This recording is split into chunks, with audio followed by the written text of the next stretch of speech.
Hey, what's up, Colorado? Chris Lopez here, and we're coming to you live from our new studio, which is dialed in now. We got everything figured out, and it's working extremely well.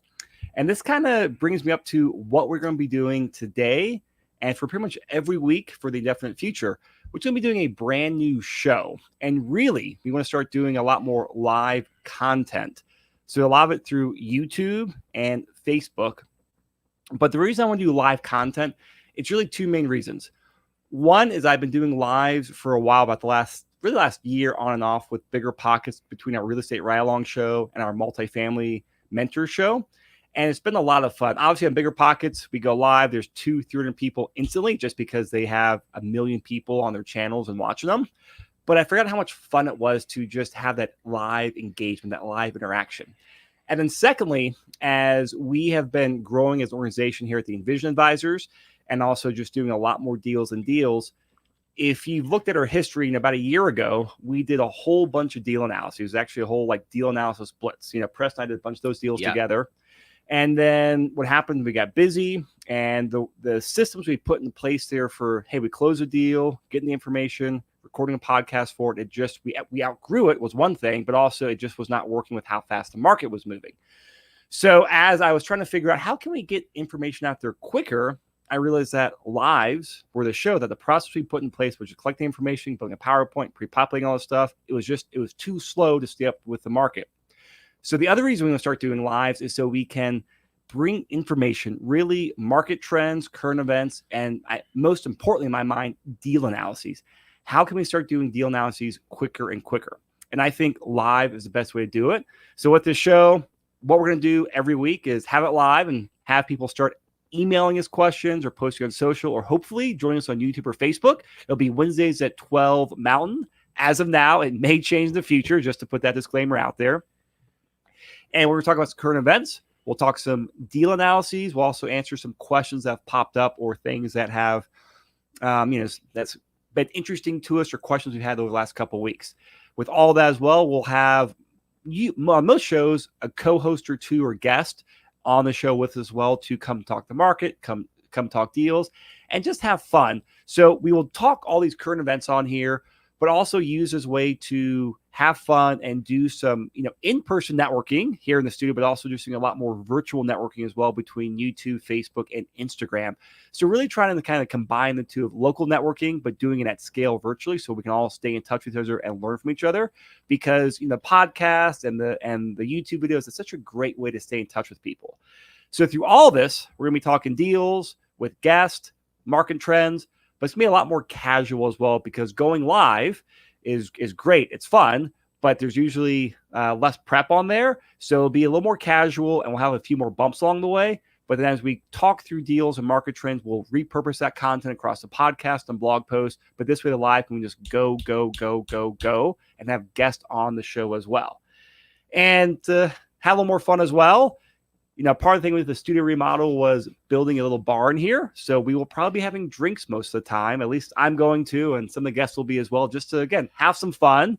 And the alcohol is there. So, might as well have a drink or two while we do it. And we'll have a drink. We'll dive into, we'll do some deep dives into topics, deal analyses, market trends, and just have lots of fun.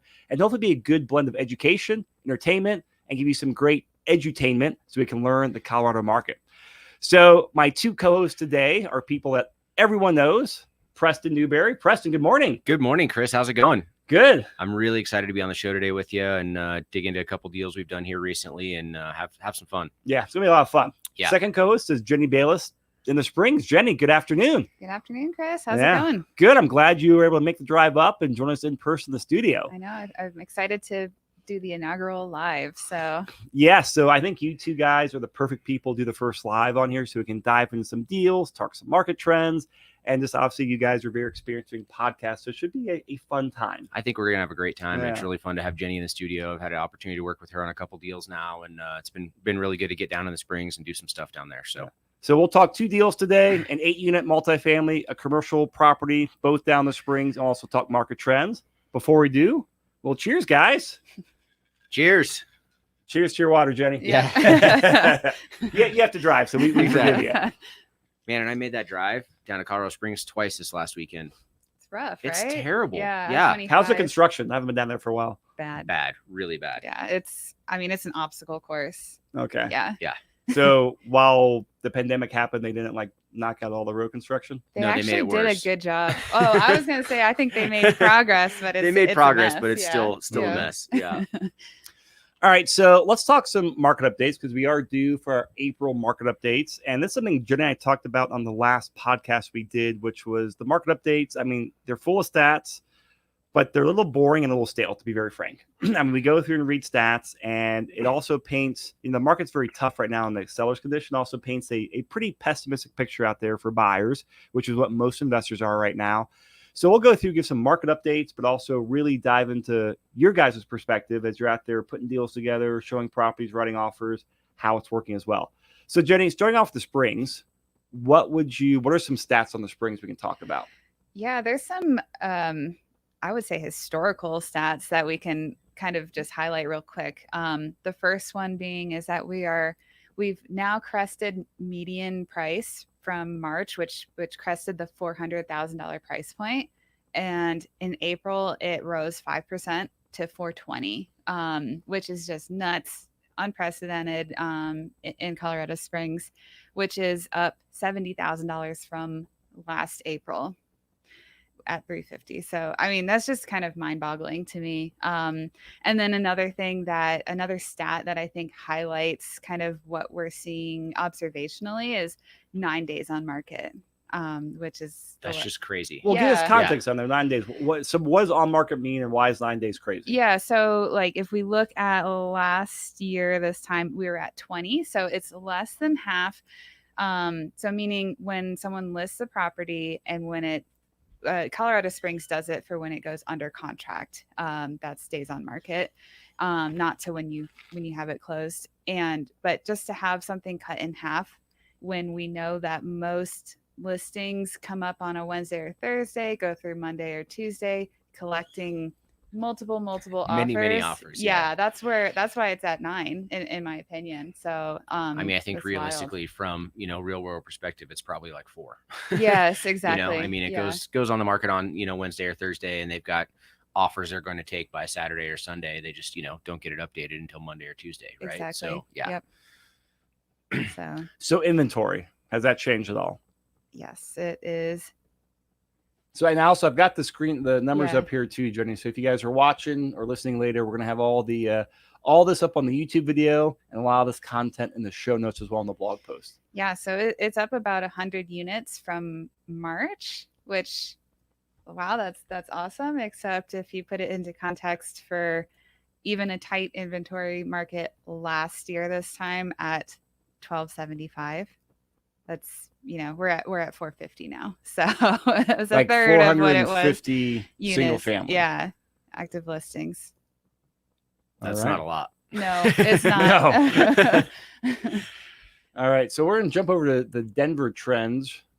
This is really, really interesting, and we've got some really good data here.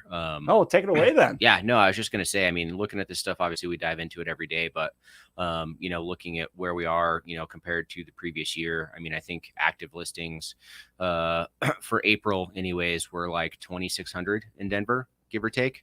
And the average number of listings for April, over the last historical period of, 20 or 30 years is about 14,900. So, take that into consideration when you're thinking about the inventory levels, right? Like it's just crazy. And, typically we see a seasonal uptick this time of year with listings coming on board, but, we're just haven't seen that yet. So it's going to be interesting to see what happens. And the number of units that are closed in Denver is up 28% from last year. Now, obviously we had just entered the pandemic and things were getting kind of weird, but just to think about, in historical context, where the market's at and what's going on. So if you guys are watching the screen, I've actually got the March stats pulled up. I pulled up the wrong month on here, so that's my bad. No worries. But it's basically the same data, just super inventory, as Preston was saying. So we all know that song and dance. We all know it's a great time to sell. Sellers are in the driver's seat. Average home prices in Denver are up 24% from a year ago. Wow. 24%. Our historical average is 6% a year. Think about that. Yeah, and 20% for Colorado Springs.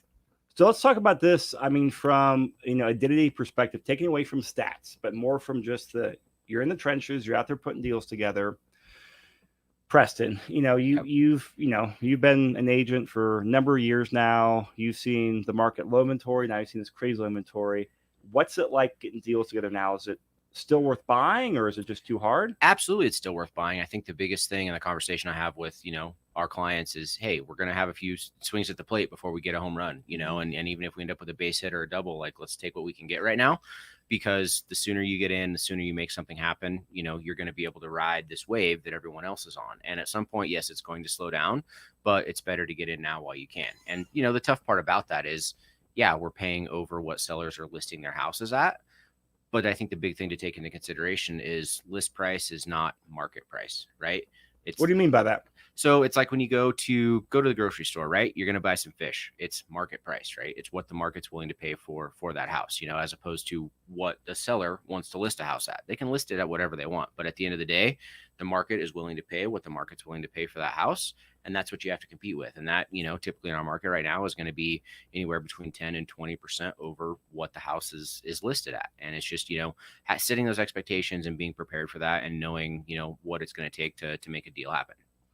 But even at that 10 or 20%, is it still, because it's no longer a deal, right?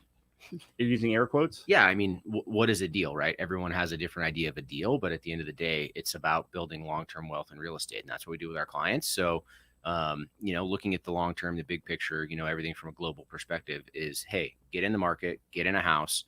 This is going to be better for you in 10 or 20 years than looking at it in 6 months from now, and especially if we're appreciating it 24% a year right now. I mean, whatever you end up paying for this house, if it's even $100,000 over what the seller's listed the house at, in 6 months, you're going to be flush, right? You're going to be even. So it's just a matter of biting the bullet and doing what you need to do to put a competitive offer in and get in the game to make sure that you can ride that wave. Now, comparing this spring versus last spring, Mm-hmm. Or at least, this spring versus a pre-COVID spring, how many more offers on average are you saying you're having to put in to get a deal under contract? What's that like? Yeah, I mean, we're definitely putting in more. I would say, typically with the clients I work with, our average is about 2 to 3 offers, per client before we would get under contract. Right now, it might be 5 to 6 or 7, and it's just, it's waiting for that right deal to come along. And I tell my clients this all the time. Yes, we're going to put offers in, let's make sure we're putting our best foot forward, put our highest and best in, let's just see what we can make happen and be prepared to know that, hey, we're going to miss out on a few. We might not be right there when we need to, but when the right house comes along, the right opportunities there, it's going to work. Everything happens for a reason. So if you're ready, you're willing, and, you want to put the work in, we're here to help you make that happen. Yep. And patient.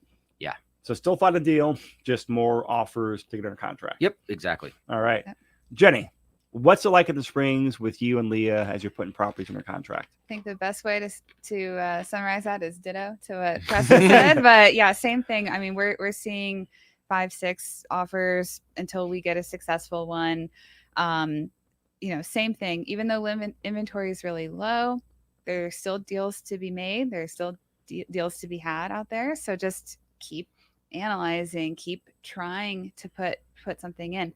I always tell everyone, just see what works for you. If there's less available, then it might just take a little bit longer until we find something, either finding an opportunity period that works or getting under contract on that particular property. But yeah, I mean, this month I believe Leah and I got 5 under contract in May. So far through the first half of May. Yeah, exactly. So I mean, which is great. It's still happening, and these are great deals for clients. So yeah, just press forward, be persistent, be patient.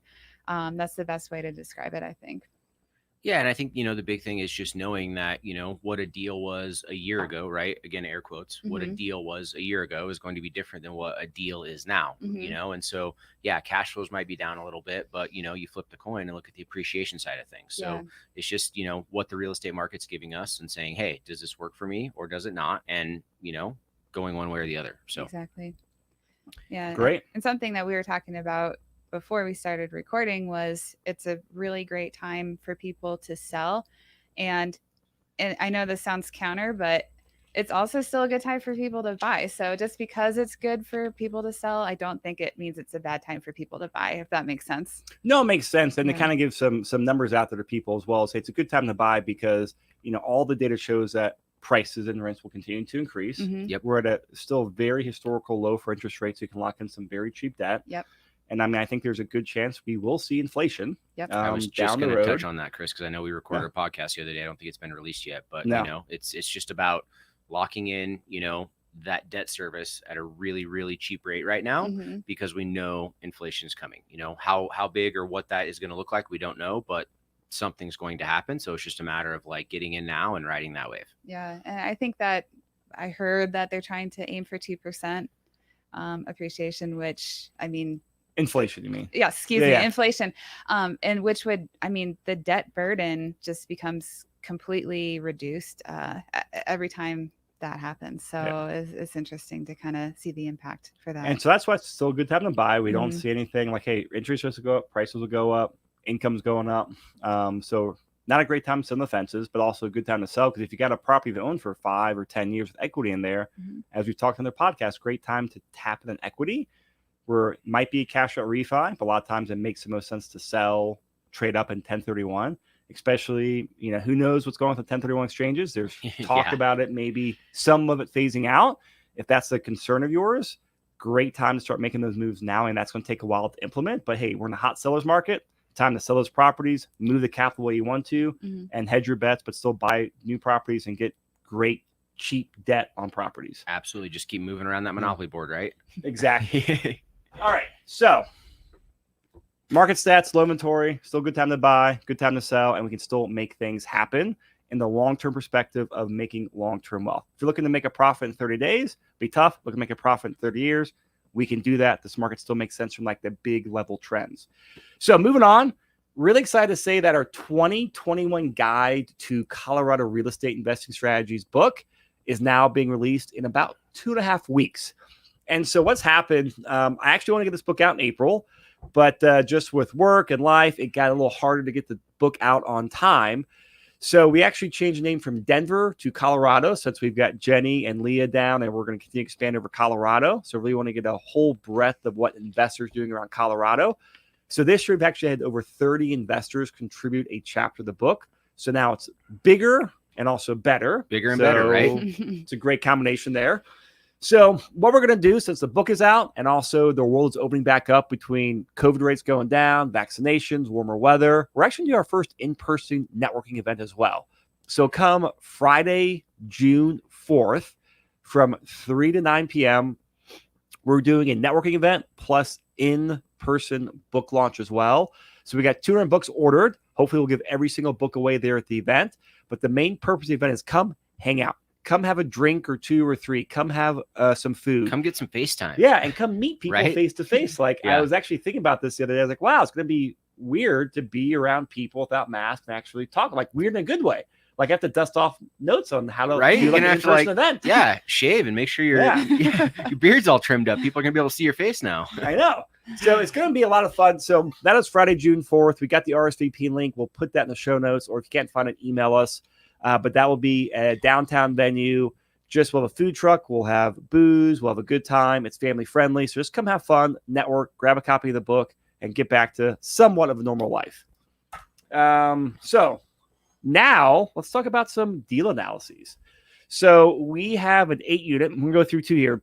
An 8-unit in the Springs. Then Jenny and Preston worked with a client to capture. And then we're talking about an office space in the Springs as well. Yep. So Jenny, tell us the high-level overview about this 8-unit property in the Springs. Yeah. So this particular apartment building, like Chris said, is 8 units. It's basically 2 combined fourplexes is kind of the best way to describe the layout. Brick building, solid. On the north side of town, which you don't really see a lot of smaller multifamily. So that was a good opportunity as well. And then it was also in District 20 school district, which a lot of renters are attracted to. Yeah, Why? I think What is the District location 20? on this place was just stellar. Yeah. Yeah. Same allure as Cherry Creek school district. Yep. So yeah, it was a really great property, in my opinion. Just it kind of checked all the boxes. And the cool thing about this place is it is in a complex with some other multi-unit, buildings, and they have a small HOA there. So everyone takes really, really good care of their property. So like Jenny said, it was all brick construction in really, really good shape, and, in an area that was very well taken care of. Yeah. I've never seen an HOA on a multifamily before, but it's a cool concept. I think it works, and it's cheap enough, and they take care of, the things they need to, that it works. Yeah, for sure. All right. So I got the spreadsheet pulled up. We're going to fill this in live like we've done on some other deal analyses. So a unit investment property, what was the down payment? 37%. 37%. Sounds like there's a story behind 37%. I think Preston can, So a little bit of backstory. This was a client that came to us. They actually live out of state, and wanted to, invest in either Denver or Colorado Springs. Really well-educated client. They've got a great partnership. They do some stuff, out on the West Coast as well, and decided it was time to, see what Denver could, or the Springs could work with them on. So, typically in the commercial world, if you're not local to where you're investing or have experience in that market, lenders are going to want you to have a little bit more skin in the game, right? So instead of doing, 25 or, 30% down, they're going to want a little bit more reassurance from the borrower, because this is a new market for them. Maybe they don't have as much experience here, or whatever the case may be. So, they ended up, requiring, like a 65% LTV on this one. And to make the numbers work and get where everything, worked out for the buyer, they ended up putting a little bit more in on top of that, but it all worked out well. And as you guys will see, as we go through the numbers here, I think this is going to be a great property for them. All right. So 37% down due to out-of-state higher LTV requirement. What was the purchase price? So the original contract price was 1.38 million. 1.38? Yes. Okay. But the purchase price was 1.3, which we'll definitely have to tell that aspect too. Well, let's talk about it right now. Yeah. So why do we have that $800,000 swing? So appraisal. Yeah, it just did not appraise. The appraisal, didn't come in, where we thought it would, which, is one of those things that we're fighting in this market. We don't typically see a lot of issues, but, the way that they, appraise commercial properties is based off of, how they perform, right? As opposed to sales comps and things like that. So, it's just one of those things that where the property was performing and what the market was doing, appraisal came in a little bit less than, what we expected at the contract price. We were able to work through that, and everybody came out on top. Yep. Okay. So what's like a ballpark acquisition cost for a property like this with, everything, including lending? So everything, including lending, is about $17,000. Okay. So we'll put that in here. So down payment, we're talking around $480,000. And then when it comes to like seller credits, initial repair costs, like what was that like? Any seller credits, any initial repair cost? So the only thing noteworthy on that aspect is that through inspection negotiations, we were able to get the seller to replace the sewer line fully. So it was about $15,000 action item on the seller, but the seller did that, right? The so seller like did it. Yep. So there's Yep. nothing on the closing disclosure in the way of credits. And then same with initial repair costs. There's really nothing that they need to do immediately. There's 2 units that could use some updating at some point whenever they turn, but nothing that's immediate, and it's not going to be, anything crazy and, out of the market conditions. So I would say, seller credits or as far as initial repair costs, not much there. Okay. Yep. So we were talking about an 8-unit in the Springs in School District 20. It was under contract 1.38, finalized around 1.3. And then all in about $500,000 for initial investment. Got under contract, started the financing, did the inspection. Main thing was the sewer line, it sounded like. Yes. Negotiated that on behalf of the client. Seller completely replaced the sewer line. So that is a great win in this market. Yeah. So all in Absolutely. about $500,000 to buy a property of this type. So about $500,000 of cash to buy it. So it's a good chunk of change. Now let's talk financing. What was the financing like on here? Because for 5 units above, we're not doing 30-year fixed stuff. So this was a commercial loan. The rate was surprisingly in line with what we're seeing for residential stuff. So it was 3.875 on a 30-year term with a 5-year ARM. Okay. So interest rate 3.875, amortized over 30 years, but 5 years of fixed rate, and then it'll float, adjustable rate mortgage. Correct. Okay. So, I mean, that's a really good term. So what are the units layout? We're talking about rents now. So 8 units, but are these 4 bedrooms, 3 bedrooms, 2 bedrooms? What are they? They're all 2-bed, 1-bath, identical units. And Okay.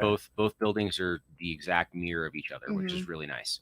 And they have in-building laundry units as well, which are owned by the seller.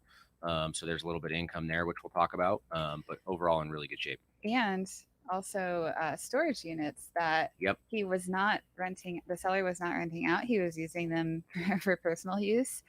So there's another income source as well. And these are things that the new buyer, the new owner can now implement to increase coin-operated laundry income and also renting out the storage units individually. Correct. Yeah. And we also found out during the final walk that there's an opportunity to put a parking pad at the base of the building. So it'd be almost private parking down there that the buyers could probably do something with that as well if they wanted to down the road. Oh, all right. Yeah. So what are the rents like?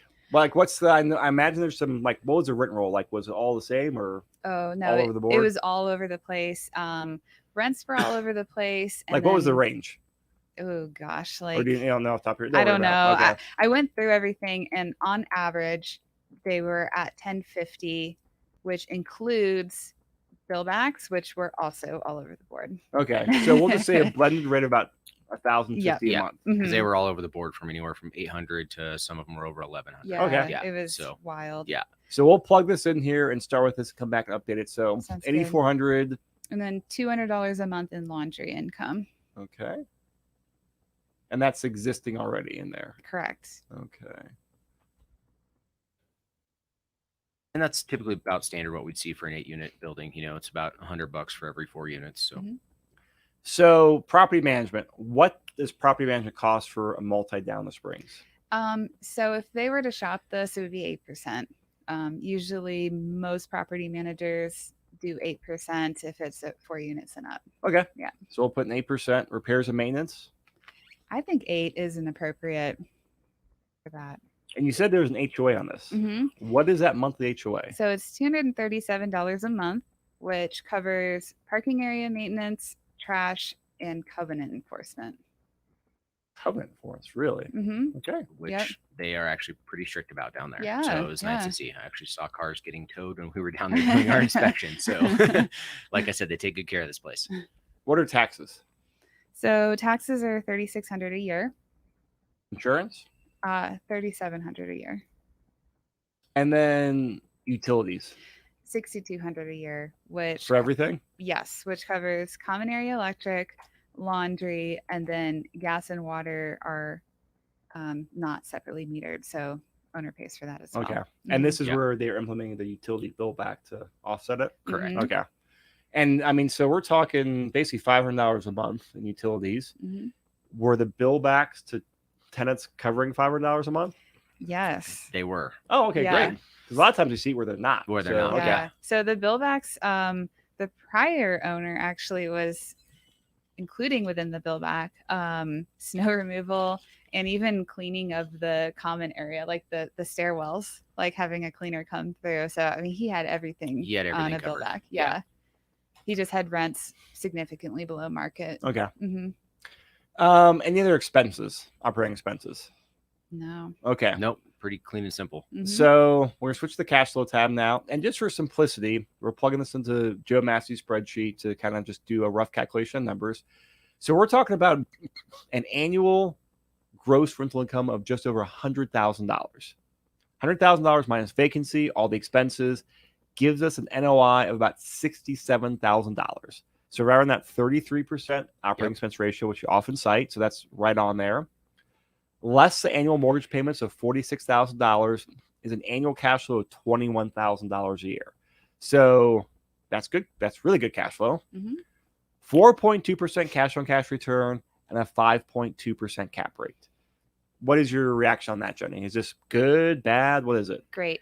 Great. Why? Yeah, because that's a 5.2, which is higher than what we've been seeing on multifamilies lately, just because it's been an absolute feeding frenzy.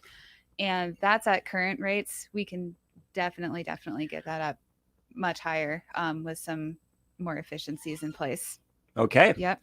So a true, I mean, low 5 cap. Yeah. Mhm. And this property is is also in Pretty in- standard for this market, I Yeah. mean, that's Yeah. if we can find something like in that range, like we're excited. But this is also in a very good location, sounds Mhm. like, Mhm. and also in really good shape. Yep. Overall, right? Yep. Because I think when you guys mentioned the seller, the previous owner took really good He care did of take this. really good Mhm. care of this Yes. place. Yeah. Which is not what we always see in multifamily. Not Yep. so much. He's very hands-on landlord. Okay, so let's go back and change a couple of variables real quick. What do you think the upside in rents are? So I truly think that you could probably get 1,100 plus bill back. So what would that be Yeah. like for bill back? So The- 1,100 base rent, which is Mhm. $50 more than he's currently charging for rent plus utilities. And Mhm. what's the bill back? I What's- mean, right now he has like everything under bill back. I think 75 would be a more palatable Okay. bill back number if we were to bump up rents that much. And then how much for? So we'll keep $200 a month in laundry. That's Yep, sounds that's about Pretty right. standard. What about storage? Or is that included in the rent? It's not. Yeah, he does not have the tenants. Or the tenants do not have access to the storage units. So I honestly don't know. I would probably just see what I could get. I mean, I think $50 a Yeah, month. I was thinking per 20, unit, but yeah. yeah, And there's 8 storage units. correct. Yes. Okay. Yeah. So we'll just put that. Probably we'll fill out the spreadsheet slightly differently, but we'll go with it this way. So now we're talking about bumping up the rents on here from about $8,600 to about $10,000. So that is a significant amount. Yep. Mhm. And to do that, I mean, is that mostly just, hey, is Lisa's turn, just go up there and raise the market rent and lay out, hey, we're going to start charging for this or do this? Yep. Yes. Would they need to do updates to the units, Preston, to get these Yeah, rents? I mean, there's 2 units there that could use some updating for sure. I think they'd probably end up putting in about $10,000, give or take, Okay. to get those units. You know. 10,000 per unit? No, I Yeah. think total. Okay. Yeah, Oh, you I think so? Yeah, I Okay. don't think there's a lot that needs to be done. So I think 10 to $12,000 would probably get you where you need to be. Okay. So I'm going to come back here just and put this under initial repair cost Yep. right now. And then all the other expenses will stay the same. Now we are looking at a 6.8% cash on cash and a 6.2 cap rate, which isn't always the best way to compare it since this is going to be like probably a year out for this to really take into effect. hmm But this bumps up the cash from about $21,000 to about $34,000 a year. So we're talking a $13,000 increase in cash flow, which is always great. But plus, we're increasing the net operating income, which on commercial properties is Increases the the main value. factor, which increases the value. Yep, Yeah. exactly. So are there plans here to raise the rents, potentially refi down the road? Is that Yes. in anyone's crystal ball? hmm Yeah, absolutely. I think that was, kind of the overall plan here is that, we knew we had a good deal here and there's a ton of upside for, our buyer to go in and get this place stabilized, get some rents up, and, hopefully go in and refinance, in 12 to 14 months. And pull out cash or just do just refinance? Probably pull out some cash. pull out some cash. Yeah. Okay. Yep. Any estimates on that? I haven't run the calculations yet. No, not yet. I think it'll kind of depend on where the market goes here over the next 12 to 14 months, but I think there's definitely opportunity to pull a good amount of cash out. hmm Okay. All right. So I'm going to save the spreadsheet so we can make sure it's up on the website afterwards. Any other comments on this property? Because this is, for a multifamily, it's good numbers overall. Yep. Good location and Lots Good of condition opportunity. Yeah. an upside. Yeah. I What's mean, not to it's like about it? What dream am I missing? property. Slam dunk as far as I'm Yeah. concerned. And I know we have not published this yet, but Jenny and I just recorded last week a property or a interview with some of those corporate medium-term rentals down the Mhm. Springs. Yeah. And on similar units, similar location, they're getting almost 3 times the rent Yes. doing medium-term rentals. So Yes. there's some optionality on here as well if they want to really Get creative. get creative and Yeah. increase cash flow. Like 1 or 2 units. I know one of them is vacant now, so that's a really cool opportunity, I think, to do that to one of them. All right. So moving on. Last segment of this first slide we're doing Yep. is a commercial office-based building that also happened in the Springs. So Preston, when I pull up that spreadsheet, give everyone the rundown on the property and the clients and the situation. Yeah, absolutely. So these were some buyer clients we were working with that were looking to place some capital from some previous properties that they had liquidated. And originally we were looking in kind of the multifamily space and, trying to find a deal around. And as we know, like we've talked about already, inventory is pretty low and some of those deals, just aren't that great on the spreadsheet. So we started expanding our horizons a little bit and looking around. And came across an off-market office building opportunity down in the Springs. And after doing some research and checking it out and looking around, you know, based on what the market had given us and what we could see everywhere else, we knew that this was a really, really good opportunity. So the location on this place was great. Very well maintained property. What's really cool about this is, you know, especially for an 8-unit, you know, commercial property, didn't have a whole lot of like common area. Every unit had an exterior entrance, so there wasn't a ton of, you know, interior maintenance issues or things like that for the buyers. And you know, that cuts down on a lot of the maintenance issues. Everything was separately metered. Everything was good to go and had all long-term tenants in place. Okay. Yep. So what was the down payment on a property like this? So this ended up being about 35%. Like I said, our clients had liquidated some property, so they had a little bit extra cash. I mean, I think we probably could have got it done with a little bit less, but to get the numbers where they wanted and place the amount of capital they had, this is what worked out for us. So in the current conditions, probably about 30%. Yep. Down payment would be the lowest we're seeing right. Okay. Yeah, it's going to be about 30%. What was the purchase price? 2.1 million. Acquisition cost? Going to be about 17K actually. Take a little bit. All right. So got under contract. You did the inspection. Yep. How was the inspection? Any issues on the inspection process? Actually, the inspection went really, really well. You know, the biggest thing that came up for us was a few little plumbing issues here and there. But the interesting thing about this building is it actually had a crawl space. So you could access all of the interior lower unit plumbing from the crawl space. There's just some leaks and a few little things here and there, you know, nothing that a handyman or a plumber couldn't take care of, you know, in half a day or so. And then it had a couple of older air conditioning heating units. So a few of them have been replaced, but, you know, at the end of the day, we know one of them is about 30 years old, so it's going to need to be replaced. So we were actually able to negotiate like a $10,000 seller credit to go towards the replacement of that when the time comes. So 10,000 seller credit. Yep. I mean, any major just repair cost? Just you know, like I said, a few minor plumbing things here and there. Nothing crazy. You know, probably going to end up at the end of the day. A few potholes need to be fixed. A few concrete repairs. I'd probably say about $5,000. You know, and just minor CapEx type stuff. All right. So for this office space down the Springs, Yep. we're at about a 2.1 purchase price, 35% down payment, and then $10,000 seller credit for the air conditioning, $5,000 in repair costs to take care of just some basic stuff, all in for everything about $750,000. So $750,000 to get in a property like this. What were the financing terms like? So this one we ended up getting actually at 3.75 is where we ended up, I believe. Yep, 30-year term, amortized over 30 years. They did do an ARM as well, so they did a 7-year ARM. But I think, you know, in what we're seeing in this market right now, this is really, really good. Oh yeah. And then what are the rents like? I mean, just the general like kind of gross rents on here. Yeah. So what we're seeing in the Springs right now for office space is going to be, you know, anywhere between, you know, $12 and $14 a square foot, depending on how they have it structured, whether it's, you know, modified gross or triple net. Most of these units were all somewhere between $12.75 and $13.50 a square foot, which is pretty standard. And especially because they're all long-term tenants, you know, it's one of those things, especially in the commercial office space, you know, you want to have tenants that are going to stay there a long time, you know, cut down on turn costs and things like that. So they kept the rents a little bit below market here to keep these long-term tenants in place, but overall still really good cash flow numbers. And what's the tenant mix like down there? Who are the tenants? It's kind of all over the board. There's actually a real estate company in there. There's a couple insurance brokers in there. They've got some medical stuff going on, and actually like a telecom company in there as well. So a really good unit mix, and clients that have done a lot of tenant improvements to make their units work for them. So a little bit of security there as well for our buyers, knowing that the tenants aren't going to want to like uproot and move and have to go, you know, build out a whole new office suite for what they need. So what are the gross rents on here? Gross rents are going to be about $17,500. $17,500 total. Yep. What do you run for vacancy down in an office? So about the same. It's going to be 3 to 5%. To be a little conservative, I'd probably do 5%. Just, you know, in the current state of the market that we're in, you know, I think this place, you know, with long-term tenants in place isn't going to have any vacancy issues, but we always like to be conservative. What about property management?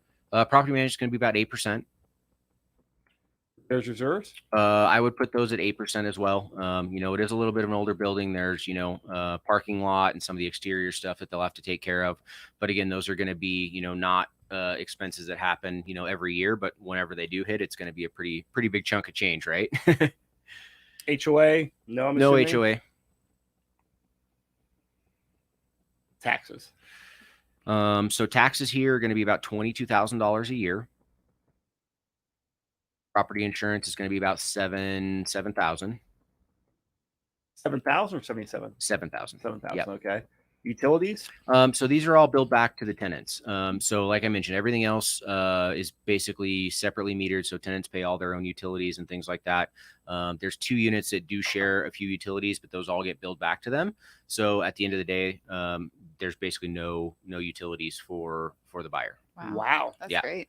There's going to be some trash, which is probably going to be about $3,000 a year, give or take.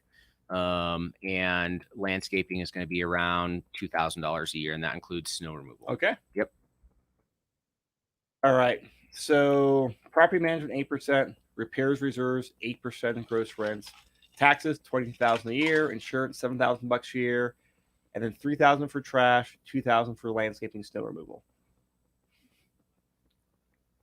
So that's going to give us an annual gross rental income about $210,000 a year, less 5% vacancy, less all the operating expenses, puts us at $132,000 in NOI. So very, very strong NOI. Very strong NOI. I mean, pay it off, you can live off $10,000 a month. But after mortgage debt, we're at $56,000 in cash flow. So that is great. That's awesome. Yeah, because that's a 7.5% cash on cash return and a 6.3% cap rate. Yep. So what's not to like about it?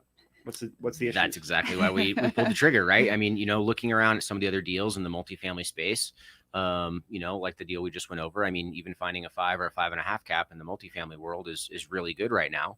And yeah, this is a new sector for these clients moving, from housing stuff to the office space. Obviously, a little bit of trepidation there, but at the end of the day, when you look at these numbers, they're solid and it makes sense. All right.